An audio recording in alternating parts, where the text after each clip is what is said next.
नमस्कार मित्रों, मैं अनिल श्रीवास्तव अपने YouTube चैनल हिंदू धर्म सब प्रमाण पे आप सबका एक बार फिर से स्वागत करता हूं।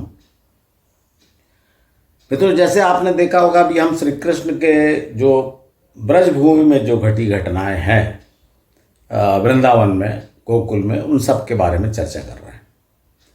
तो आज मैं सबसे विवादास्पद और सबसे जो महत्वपूर्ण, क्योंकि इसका इफेक्ट बाद में भी है इसलिए, और जिसका सबसे जोर शोर से प्रचार किया जाता है आज भी वृंदावन में, इसको मंचन किया जाता है, उस बात की चर्चा करूंगा। और ये है रासलीला एक, और दूसरी है राधा कृष्ण का विवाह। इनको सम्मिलित रूप से करूंगा। क्यों सम्मिलित रूप से करूंगा कि राधा कृष्ण विवाह क्या, राधा के नाम की चर्चा, ये जो मैंने आपको बताया महाभारत, हरिवंश पुराण और श्रीमद् भागवत में राधा नाम की चर्चा ही नहीं। और जब आप ब्रजभूमि में जाएंगे तो वहां राधा ही राधा है। लोग नमस्कार श्री राम, ये जय श्री कृष्ण बोल के राधे राधे बोलते हैं। तो इतना डिफरेंस जनमानस में और जो हमारे पुराण हैं उनमें कैसे हो गया, ये बहुत महत्वपूर्ण तर्क है। अब पता नहीं आप लोगों का ध्यान इस तरफ जाता है कि नहीं जाता है कि बात क्या है भाई। तो आइए मैं आपको पहले रासलीला बात कर लेता हूं, फिर राधा कृष्ण विवाह पे बात कर लूंगा। देखिए, रासलीला जो है ना, वो अब श्री कृष्ण थोड़ा बड़े हो गए थे, अब ऐसा समझिए कि 10 साल, क्योंकि ये आखिरी 11 साल की आयु में तो वो उनको मथुरा जाना पड़ा। तो ये लगभग 10 साल जब किशोरावस्था प्रारंभ हुई थी। और वो लंबे तगड़े तो थे ही, ऊंचे पूरे। तो निश्चित रूप से जो वहां की किशोरियां थी वो मुग्ध रहती थी उन पे। ताकतवर थे, हिम्मत वाले थे, बुद्धिमान थे। और सबसे बड़ी बात है कि जैसे आप ढूंढे भाई, आप देखिए मित्रों, थोड़ा सा सोचिए, आप मेरी तरह थोड़ा सोचिए कि जो मुरली बजाया श्री कृष्ण ने, क्या ये मुरली या बांसुरी, बंशी, ये इसके पहले कहीं आपने सुना कि कोई बंसुरी बजाता था, बांसुरी बजाता था? नहीं। तो ये जब वंशी वट, जैसे आप देखेंगे ना वंशी वट, तो निश्चित रूप से बांस के झाड़ थे, तो वो उसमें से उन्होंने बांसुरी बनाई। वो स्वयं उनका आविष्कार था। वो कई आविष्कार किए हैं, आप आगे देखें, सुदर्शन चक्र उन्हीं का आविष्कार था। तो चलिए खैर, उस पर अपन बाद में बात करेंगे, अभी इस पर करते हैं रासलीला पे। तो रासलीला में ये कहा गया, माना गया, और बड़ा उसका वर्णन है, लेकिन इसको अधूरे में छोड़ दिया गया है श्रीमद् भागवत में, बताऊं। और इसका कोई एक्सप्लेनेशन जो रासलीला की गई, पहले बता दें तो है क्या, गोपियों के साथ रात में रासलीला की। और जो महारास जिसको कहा गया, वो किस दिन किया गया? शरद पूर्णिमा। आप शरद पूर्णिमा मनाते हैं ना कि आज अमृत गिरेगा, ये गिरेगा चंद्रमा से। तो रासलीला जो है वो मतलब गोपियों के साथ। अब इसमें क्या है कि खूब इसका बड़ा श्रृंगारिक वर्णन है श्रीमद् भागवत में, तो आपको बता भी नहीं सकता, अच्छा नहीं है। एक तरफ आप उनको ईश्वर का अवतार कहो, साक्षात ईश्वर मानो, और दूसरी तरफ इस टाइप का वर्णन मुझे नहीं जमता। पता नहीं जो इनके कवि हैं या लेखक हैं, उन्होंने क्या सोच कर लिखा इसको, इस प्रसंग को, रासलीला वाले प्रसंग को। और बाद में सफाई भी दी है। देखिए, रासलीला का मैंने आप बता दी, गोपियों के साथ रात को सब गोपियां चली गई, मुग्ध होकर चली गई। अब उसकी सफाई कैसे दी है? एक तो सफाई ये दी कि जब गोपियां चली जाती थी घर से निकलकर श्री कृष्ण के साथ रात में, तो उनके पतियों को क्या होता था, कैसे नहीं पता लगता था। तो उसमें ऐसा लिखा कि वो पति जो है योग माया से मुक्त रहते थे, और उनको लगता था कि उनकी पत्नी उनके साथ ही सो रही। ऐसा सफाई दी। दूसरी तरफ जो है ये भी कहा, उसमें प्रसंग है कि परीक्षित पूछते हैं सुखदेव जी से, जब ये पूरा रासलीला का प्रसंग वर्णन होता है, तो परीक्षित पूछते हैं सुखदेव जी से कि भाई श्री कृष्ण तो पूर्ण काम थे, तो फिर ये जो पर स्त्रियों को छूने का निंदनीय कर्म कैसे किया? मतलब देखिए, लिखने वाले के दिमाग में, परीक्षित के दिमाग में है कि नहीं तो नहीं पता, लेकिन लिखने वाले के दिमाग में है ये बात कि भाई उसने वर्णन भी किया रस ले लेके, और फिर उनको लगा कि ये तो बड़ा गलत हो गया कि भाई ईश्वर के बारे में ऐसा कह रहे हैं। तो परीक्षित से पूछा कि ऐसा निंदनीय कर्म भगवान कृष्ण ने कैसे किया। तो उसके उत्तर में सुखदेव जी बताते कि ये निर्दोष मन से सोचोगे तब तुमको समझ में आएगा, ये सांसारिक दृष्टिकोण से भगवान की लीला नहीं समझ में आएगी। और बाद में जो जो जिसने लिखा है वो तो ठीक है, जो छापा है, मैंने जो आज जो छापा खाना है, जैसे कल्याण प्रेस वाला, आपका गीता प्रेस गोरखपुर वाला है, तो इनने भी लिखा हुआ है, जो हनुमान प्रसाद पोद्दार जी ने, उन्हें भी इसकी सफाई दी है कि भाई ये लीला किसी के समझ में नहीं आएगी, हमको भगवान इतनी बुद्धि दे कि हम इस लीला को समझ सके। मतलब एक्चुअली बात यह है कि जैसे आपने ये वर्णन कर दिया, अब उसका कोई जस्टिफिकेशन नहीं दे पा रहा है कि भगवान कृष्ण रात को लड़कियों को लेके क्यों जाते थे वन में। तो चलिए इसको हम अधूरा छोड़ देते हैं इस चीज़ को, लेकिन मैं जो इस पे जो पाखंड हो रहा है उस पर चर्चा करूंगा। चलिए ये हुआ कि नहीं हुआ तो पुरानी बात हो गई, अब आज पाखंड क्या हो रहा है इस पर हम देखते हैं। आप जब मथुरा जाएंगे तो मथुरा से 10 किलोमीटर में वृंदावन है, जिसको वृंदावन कहा जाता है, मैं नहीं कह रहा हूँ, इसको वृंदावन कहा जाता है।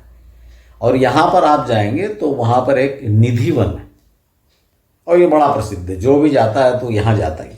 निधि वन में आप जाएंगे तो यहाँ वृंदा, जो वन तुलसी कहा गया ना, वन तुलसी को वृंदा कहा जाता है, तो वन तुलसी के वृंदा के यहाँ पे झाड़ियाँ हैं, और बड़े पुराने लिपटे हुए झाड़ ऐसा। तो कहा जाता है कि ये गोपियाँ हैं, श्री कृष्ण से लिपटी हुई हैं, और यहाँ श्री कृष्ण रास रचाते हैं। आज भी भगवान श्री कृष्ण रात को यहाँ पे रास रचाते हैं। तो बड़ी कहानियाँ हैं वहाँ पे कि बगल में बिल्डिंगें बन गई हैं, तो उस तरफ खिड़कियाँ नहीं खोलते रात को, बोले यहाँ पर परिंदा भी नहीं रुकता रात को। इस तरह की आप जाएंगे तो वहाँ कहानियाँ सुनेंगे। मैं इसमें कोई इसका विरोध नहीं कर रहा हूँ, ये है कि नहीं है, मैं इस पर नहीं बोल रहा हूँ। मैं आपको सिर्फ ये बताना चाहता हूँ कि ये स्थान पे श्री कृष्ण की रासलीला असंभव है। मैं ये बता रहा हूँ, मैं इस पर कर ही नहीं रहा हूँ कि रासलीला हुई नहीं हुई, यहाँ हुई। क्यों? क्योंकि ये स्थान जो देखिए, आप पुरानी जो मैंने बता चुका हूं और आप जानते हैं वो भूल गए आपकी, गोकुल से वृंदावन गए, नंदगांव, जहां उन्होंने नंदगांव गांव बसाया उसका नाम नंदगांव पड़ा। और ये गांव नंदगांव जो है इस स्थान से, निधि वन से 30-35 किलोमीटर। तो क्या आप सोचते हैं कि आज से 5000 साल पहले रात को 11-12 बजे घने वन में से होते हुए गोपिकाओं को और गोपों को लेके श्री कृष्ण 40 किलोमीटर दूर, 30 किलोमीटर दूर रास रचाने आएंगे? भाई वृंदावन में रास रचाया, पुराण को भी तो देखते चलिए। वृंदावन में तो वृंदावन तो था ही, वो तो वृंदावन में ही तो नंदगांव बसा हुआ है। 12 वन कहे जाते हैं ब्रजभूमि में, तो उसमें से वृंदावन वो था जहां पर नंदगांव बसाया हुआ। तो 30 किलोमीटर दूर आने के, वो तो आप पहाड़ी से नंदगांव से नीचे उतरेंगे तो नीचे वन था और यमुना भी थी। तो पहली बात तो ये हो गई। अब बात ये आएगी कि भाई फिर इसको निधि वन को क्यों लोग ऐसा बोलते हैं। तो देखिए मित्रों, मैं बता रहा हूं आपको कि ये श्री कृष्ण के जो ये श्रीमद् भागवत वगैरह में ये स्थान सब विलुप्त नहीं, वो थे, लोग नहीं जानते थे कि कहाँ है क्या है। तो 15वीं शताब्दी में चैतन्य महाप्रभु बंगाल से, महान कृष्ण भक्त, जब आए वृंदावन ब्रजभूमि में, तो उन्होंने ये स्थान खोज खोज के सब आइडेंटिफाई किए, सब उन्होंने ढूंढ के निकाला कि नंदगांव है, बरसाना है, गोकुल है, इस तरह से। तो उस समय तक जो, अब आपको ये भी मालूम है कि जहां बस्तियां बस जाती थी जंगल काट काट के जला दिए जाते थे, या तो बस्ती बसाने के लिए या फिर चूल्हा जलाने के लिए। तो सब जो वृंदावन था वो समाप्त हो चुका था, मतलब वन। तो ये पोर्शन जो था जिसको आज निधि वन कहते हैं, ये उस समय केवल ये बचा हुआ था। तो चैतन्य महाप्रभु ने डिक्लेयर कर दिया कि भाई ये है वृंदावन, क्योंकि वहां वृंदा थी, वृंदा का वन था। तो इसको माना जाने लगा। और बाद में क्या हुआ, जितने महापुरुष आए, जैसे रसखान और आपके ये तानसेन के गुरु स्वामी हरिदास, इन सब की वहां समाधियां हैं, सब वहीं आके भक्ति करने लगे। वहाँ तक भी कोई प्रॉब्लम नहीं है, आप यहाँ भक्ति करो या 30 किलोमीटर दूर भक्ति करो, उसमें कोई प्रॉब्लम नहीं है। प्रॉब्लम यह है कि वहाँ पे रास रचाया, एक तो बात ये बताते हैं जो मैंने आप बता दिया कि 30 किलोमीटर दूर संभव नहीं है। दूसरी बात यह है कि वहाँ पे एक कमरा है, और जहाँ आज भी कहा जाता है कि राधा कृष्ण रात में आते हैं, वहाँ बड़ा सेज बड़े भक्त उमड़ते हैं देखने के लिए। सवेरे सवेरे वो रात को सेज बिछा के और लड्डू वड्डू पान सब रख के पंडित लोग बाहर से सबके सामने ताला बंद करके चले जाते हैं, और सवेरे जब खोलते हैं सबके सामने तो वो पान अधकटा और लड्डू खाया ऐसे सब मिलते हैं। तो बड़ी चर्चा है कि श्री कृष्ण राधा आज भी यहाँ आते हैं रास रचाने।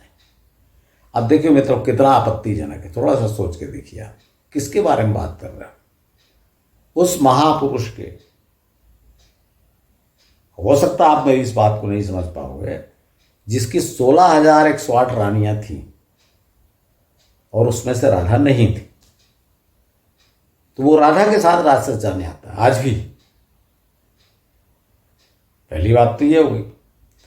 इसके बाद देखिए, अब हम जो मैं आपको बता, जो ये रास वाली बात पे बोला कि रास के लिए ये स्थान बताया गया, बड़ा आप इसमें YouTube चैनल में देखेंगे कितने ही चैनल इस पे है कि निधि वन का रहस्य, निधि वन में क्या होता है, इस तरह के रात को जो रहता है वो पत्थर बन जाता है, इस तरह की सब वहाँ कहानियाँ हैं। तो पहली बात तो है कि निधि वन वो स्थान हो नहीं सकता, क्योंकि वो वृंदावन के आसपास ही कहीं, जो नंदगांव के आसपास ही होना चाहिए। नंदगांव और बरसाना के बीच में सबसे ज़्यादा, क्योंकि राधा भी आती थी, तो नंदगांव और बरसाना के बीच में कहीं पर होना चाहिए। अब समस्या ये कि जो मैंने आपको आपत्ति की मैंने कि राधा के साथ, मतलब ये सबसे घोर आपत्तिजनक बात यह है कि राधा के साथ श्री कृष्ण क्यों आपत्तिजनक, मैं बता रहा हूं। देखिए, श्री कृष्ण 10 वर्ष के थे, मतलब किशोर हुए, तो घटनाएं घटी, ये सब जितनी रासलीला ये सब है ना, सब 10 वर्ष, और 11 वर्ष की आयु में तो चले गए। तो 10 से 11 वर्ष में क्या हुआ, दूसरी घटना बता देता हूं कि श्री कृष्ण और राधा में निश्चित रूप से भाई किशोर थे, बहुत अट्रैक्शन हुआ होगा, तो किशोरों ने मिलके कहीं वहां उनकी शादी करा दी। जब आप आज भी जाएंगे वहां वृंदावन में, तो आपके बड़े मुग्ध भाव से पंडित बताएंगे कि भाई श्री कृष्ण राधा का विवाह हुआ था। आप देखिएगा, एक जगह है भांडीर वन, मैंने आपको बताया था ना 12 वन है वहां, एक भांडीर वन। भांडीर वन में अब देखिए बड़ा मूर्तियां बना दी गई हैं सुंदर, कि ब्रह्मा जी ने स्वयं कृष्ण राधा का विवाह कराया था। और जब मैं वहां गया तो नंदगांव में, तो मैंने पूछा कि भाई पंडित से कि भाई कृष्ण राधा का तो विवाह हुआ ही नहीं था। कृष्ण अगर ऐसा होता तो राधा तो सबसे बड़ी, रुक्मिणी से भी बड़ी पटरानी होती, तो क्यों नहीं लगा कृष्ण जी उनको। तो उसने हाथ खड़े कर दिए पंडित ने, बोला सर मैं नहीं जानता, एक किताब यहाँ चलती है ब्रज भाषा में, ब्रज विलास, और उसमें लिखा हुआ है, उसमें लिखा है कि श्री कृष्ण और राधा का विवाह हुआ, और राधा के पिता वृषभानु, जो बरसाना उन्हीं के नाम पर है, मतलब उन्हीं के नाम का ब्रंश है, वृषभानुगढ़ का बरसाना। तो बरसाने के जो मुखिया थे, बहुत बड़े आदमी थे वो, तो उन्होंने कई गाड़ियों में दहेज दिया अपनी बेटी को, और इतना दहेज दिया कि वो नंद का घर छोटा था, थोड़ा उतने बड़े आदमी नहीं थे, तो उनके घर में समाया नहीं इतना, इस तरह की वर्णन है। तो खैर ये जगह है भांडीर वन, लोग जाते हैं वहाँ, सब जाते हैं। एक वट वृक्ष है भांडीर वट, बोले इसको कहा जाता है कि यहाँ पर श्री कृष्ण के निशान है, यहाँ बैठे थे, इस तरह का। तो यहाँ मित्रों मैं आपको सिर्फ एक बात बताना चाह रहा हूँ कि पहली बात तो ये कि अगर इतनी बड़ी, मैंने आपको पिछले 2 एपिसोड में बताया छोटी छोटी बात श्री कृष्ण की, पूतनावाद, ये अरिष्टासुरवाद और धेनुकासुरवाद है, लेकिन इतनी बड़ी बात राधा से विवाह, अरे राधा का नाम ही नहीं है, विवाह तो बात की बात है। और जबकि आप ब्रजभूमि में जाओगे तो राधा ही राधा करते हैं। तो हुआ क्या एक्चुअली, तो हुआ यूं कि जो पहली बात रासलीला, गोपियों के साथ रात में जाना, और दूसरी बात ये राधा से आकर्षण समझ लीजिए किशोरावस्था का, इन दोनों कारणों से श्री कृष्ण बहुत बदनाम हो गए। माफ़ कीजिएगा, बोलने में अच्छा नहीं लग रहा है, लेकिन बात यही है। और इसको मैं प्रूफ दूंगा बिना तर्क के, बिना प्रमाण के तो मैं बोलता नहीं। चैनल का नाम ही हिंदू धर्म से प्रमाण। और राधा भी बदनाम, इसमें राधा पे ज़्यादा इफेक्ट की लड़की थी, क्योंकि आप देख लीजिए, इसका सबसे बड़ा प्रमाण यह है कि इसके बाद राधा के जो विवाह जो उल्लेख है, इसके बाद राधा का कहीं कोई वर्णन नहीं। अरे किताबों में तो है ही नहीं, वहां पे भी नहीं। जब आप साइट में जाएंगे तो देखिए, आप जाएंगे तो बरसाना राधा का है। राधा जी का पैदा जहाँ हुई थी, जन्म हुआ था, वो एक गांव है रावल। और उनकी जो सखियां थी ना, अष्ट सखियां जिनको कहा जाता है, वो ललिता और विशाखा क्या क्या, उन सबके गांव हैं, सब बनाया हुआ है। लेकिन राधा का क्या हुआ? श्री कृष्ण का तो इसके आगे भी कहानी चलती रही कि कंस को मारा, फिर ये हुआ, फिर द्वारका गए, फिर ये हुआ, फिर हस्तिनापुर, क्या बोलते हैं, महाभारत युद्ध, सब उनका श्री कृष्ण चलता रहा, अंत तक उनका पता है। राधा का क्या हुआ? अंधकार में। और ये 3 मोटी मोटी जो किताबें हमारे सामने हैं, श्रीमद् भागवत, महाभारत और हरिवंश पुराण, इसमें तो राधा वर्ड ही नहीं। तो अब आपको समझ में आया? अब मैं इसको आगे और तर्क इसको देता हूँ, जो मैं आपको बोल दिया। अच्छा नहीं लग रहा बोलने में, पर वर्ड मुझे सूझा नहीं। श्री कृष्ण के बारे में क्या क्या हुआ, भाई ये समझ लीजिए कि पूरे दोनों बरसाना और नंदगांव के लोगों में आपस में बड़े दुश्मनी हो गई इस कारण से कि भाई हमारे गांव की लड़की को तुम्हारे गांव का, ये तो आपने सुना ही होगा ना, होता ही है कि हमारे गांव की लड़की को तुम्हारे गांव का लड़का बहकाया, इस तरह से। तो श्री कृष्ण का भी निकलना मुश्किल हो गया घर से, और उनके माँ बाप जो थे नंद यशोदा, उनकी भी बड़ी बदनामी होने लगी कि तुमने लड़के कंट्रोल नहीं रखा। और राधा का तो पता ही नहीं क्या हुआ। इसके प्रमाण मैं आपको देता हूं। पहला प्रमाण कि ये तीनों पुस्तकों में राधा का नाम नहीं है। दूसरा प्रमाण, साइट पे जहां छोटी छोटी घटनाएं हैं, उनके स्थान है, वहां राधा का कोई चिन्ह नहीं कि फिर क्या हुआ राधा का। और मित्रों, तीसरी बात यह है कि जो एक त्योहार होली मनाया जाता है, जो आप बड़े शौक से देखते हैं और बड़े अद्भुत तरीके से, वो है बरसाने की होली, लठमार होली। आपने देखा होगा ना। लेकिन आपको पता है, ये नहीं पता है कि जिस दिन बरसाने, मतलब ये नंदगांव के ही युवक जाते हैं वहाँ, दूसरे जगह के नहीं जाते। नंदगांव के युवक जाते हैं बरसाने होली खेलने, और वहाँ की गोपिकाएं जो हैं, युवतियाँ, उनको लाठी मारती हैं। देख लीजिए आप, वहाँ के युवक नहीं मारते, गोपिकाएं लाठी मारती हैं, क्यों? गोपिकाएं बदनाम हुई थी, राधा बदनाम हुई थी।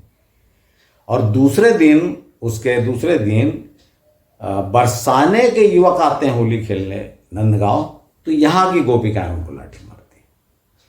अब ये तो बड़ा मनोरंजक खेल हो गया आपके सामने, पर इसके पीछे परंपरा क्या है, बेस क्या है, क्यों ये परंपरा शुरू हुई, ये भी तो देखिए।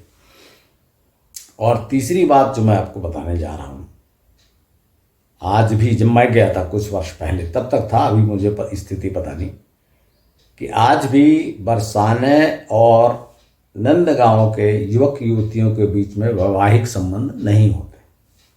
वो दुनिया में कहीं भी कर ले जाके, आपस में नहीं करते। ये क्यों? इसको सोचिए आप। ये चीज को तो हाईलाइट, भाई आप त्योहार मना लोगे, रास रचा लोगे, खूब सब कर लोगे, भाई ये चीज क्यों है? और जब लास्ट पॉइंट ये है कि जब श्री कृष्ण, जिनको यशोदा छोड़ नहीं सकती थी, नंद उनके बिना रह नहीं पाते थे, गोपिकाएं उनके बिना रह नहीं पाती थी, जब अक्रूर जी आए और उनको लेके चले गए, तो उसके बाद श्री कृष्ण कभी पलट के नहीं आए। क्या आपने कहीं भी पढ़ा, सुना, देखा कि श्री कृष्ण जी वापस कभी आए? जबकि केवल 20-30 किलोमीटर दूर मथुरा गए ना, और सालों रहे मथुरा में, कई साल मथुरा में रहे। जब तक वो द्वारका नहीं चले गए तब तक मथुरा में रहे, तो क्यों नहीं आए पलट के? और सबसे बड़ी बात यह है कि जो व्यक्ति 16,108 महिलाओं से विवाह कर सकता है, वो अपने सबसे पहले जिससे विवाह किया था उसको क्यों नहीं ले गया द्वारका? वो क्यों नहीं, रुक्मिणी कैसे पटरानी बनी, राधा क्यों नहीं बनी? इस बात का मित्रों किसी बात जवाब नहीं है। मैंने आपको तर्क बता दिया कि कि जो किशोरों के आकर्षण को उस समय बहुत बड़ी घटना थी, इसको बहुत बुरा माना गया, इसीलिए इसका किसी भी पुराण में उल्लेख नहीं है। और इसी के जो दुश्मनी हुई उसी की ये मनोरंजक रूप आज आप देख रहे हैं, जो लठमार, होली और ये सब चीज़ें। तो मित्रों, आशा आज आपको ये एपिसोड पसंद आया होगा। और राधा के बारे में, हाँ, ये एक बात और बता दूं, फिर ये राधे राधे क्यों होने लगी। जैसे मैंने आपको चैतन्य महाप्रभु को बताया था, फिर राधा वाली बात कहाँ से आ गई। राधा वाली बात क्या है कि सबसे ज़्यादा राधा को अगर किसी ने हाईलाइट किया है तो जो गीत गोविंद के जो उड़िया वो थे ना महाकवि जयदेव, गीत गोविंद में उन्होंने राधा पे लिखा। और इन लोगों ने जो भक्त हुए हैं, इन्होंने तो राधा कृष्ण को एक ही मान लिया, बोले राधा ही कृष्ण की शक्ति थी, राधा कृष्ण में समा गई, इस तरह की चर्चा है। तो अब ठीक है, ये मैंने आपको बता दिया, आप इसको देख लीजिए कि राधा कृष्ण में समा गई, ये हो गया वो गया, ठीक है, पर स्पॉट नहीं है कोई कि राधा का हुआ क्या, इसका कोई आइडेंटिफिकेशन नहीं है। और बड़े बड़े संप्रदाय बने हुए हैं जो राधा ही मानते हैं, कृष्ण को अपना पति मानते हैं। राधा भी, बड़े बड़े पुरुष जो होते हैं वो स्त्री बन के नाचते रहते हैं, संप्रदाय हैं कई ऐसे। तो वो ठीक है, मानना जिसको है मानते रहिए, हम तो सत्य की खोज कर रहे हैं ना, हम तो भारतीय इतिहास को खोज रहे हैं कि क्या हुआ था। इसलिए मैंने आपको बताया, और आपको जो साइट की स्टोरी, साइट सब और पुराण में क्या लिखा है, ये सब मिला के आज आपको इस घटना का वर्णन किया। और ये जो घटना है, सिर्फ आप इतना, जब तक उम्र का आप ध्यान नहीं रखेंगे ना तो आपको घटना समझ में आएगी। याद रखिए कि ये घटना 10 वर्ष के थे श्री कृष्ण तक की है, जब किशोरावस्था नई नई आई थी। क्योंकि उसका बदनामी हो गई, घर में बैठ गए होंगे, जाने नहीं दिया गया होगा, 11 वर्ष की उम्र में तो चले गए। तो इसलिए जिनको समझ लीजिए बालक बालिकाओं का आकर्षण, और इसके अलावा कुछ नहीं था। पहले भी मैंने आपको बताया चीरहरण केस में कि 8 वर्ष के बच्चे की शरारत थी, वो उसको कितना बड़ा बता दिया गया। ये सब मैं क्यों बोल रहा हूँ, मैं पुराण के अगेंस्ट नहीं बोल रहा हूँ, मैं श्री कृष्ण के प्रति मेरी जो श्रद्धा है उसको प्रकट कर रहा हूँ। इतना बड़ा महान आदमी, और उसके बारे में कैसी चर्चा, क्योंकि जब आप पढ़ेंगे ना, अगर आप मेरे दृष्टि से नहीं देखेंगे और आप श्रीमद् भगवत पढ़ लीजिए, आपको लगेगा क्या गंदगी है, तो क्या फायदा। तो इसलिए आप उसको मेरी दृष्टि से देखिए कि ये जो लालची लोगों ने, स्वार्थी लोगों ने एक महान पुरुष को, महापुरुष को क्या बना दिया, क्या बताया आपने। तो मित्रों, आप स्वयं वहाँ घूमने जाइए। मेरा फिर अब एक बार आपसे अनुरोध है कि वो उन सब जगहों को देखिए जाके, वे हमारे ऐतिहासिक जगह हैं, उन स्थानों को देखिए जाके। सैकड़ों जगह हैं, वो तो भाई कृष्ण रहे तो जगह जगह आपको दिखाएंगे लोग कि यहाँ मिले थे, यहाँ बैठे थे, यहाँ पे खाना खाए थे, यहाँ माखन चुराया थे, यहाँ ये किया था। तो आप जितना हो सके जाके घूमिए, अच्छे से घूमिए, तो आपको निश्चित रूप से उस महापुरुष के प्रति श्रद्धा होगी। अब वो श्रद्धा किस तरह की श्रद्धा है, वो अंधश्रद्धा वाली होगी या मेरे को जैसी श्रद्धा है वैसी श्रद्धा होगी, ये आपके सोचने के ऊपर है। धन्यवाद मित्रों। यदि आज का एपिसोड आपको पसंद आया होगा तो कृपया लाइक, सब्सक्राइब और शेयर करें, और मेरे अगले एपिसोड का इंतज़ार करिए जब मैं आपको श्री कृष्ण के साथ मथुरा ले चलूँगा। धन्यवाद।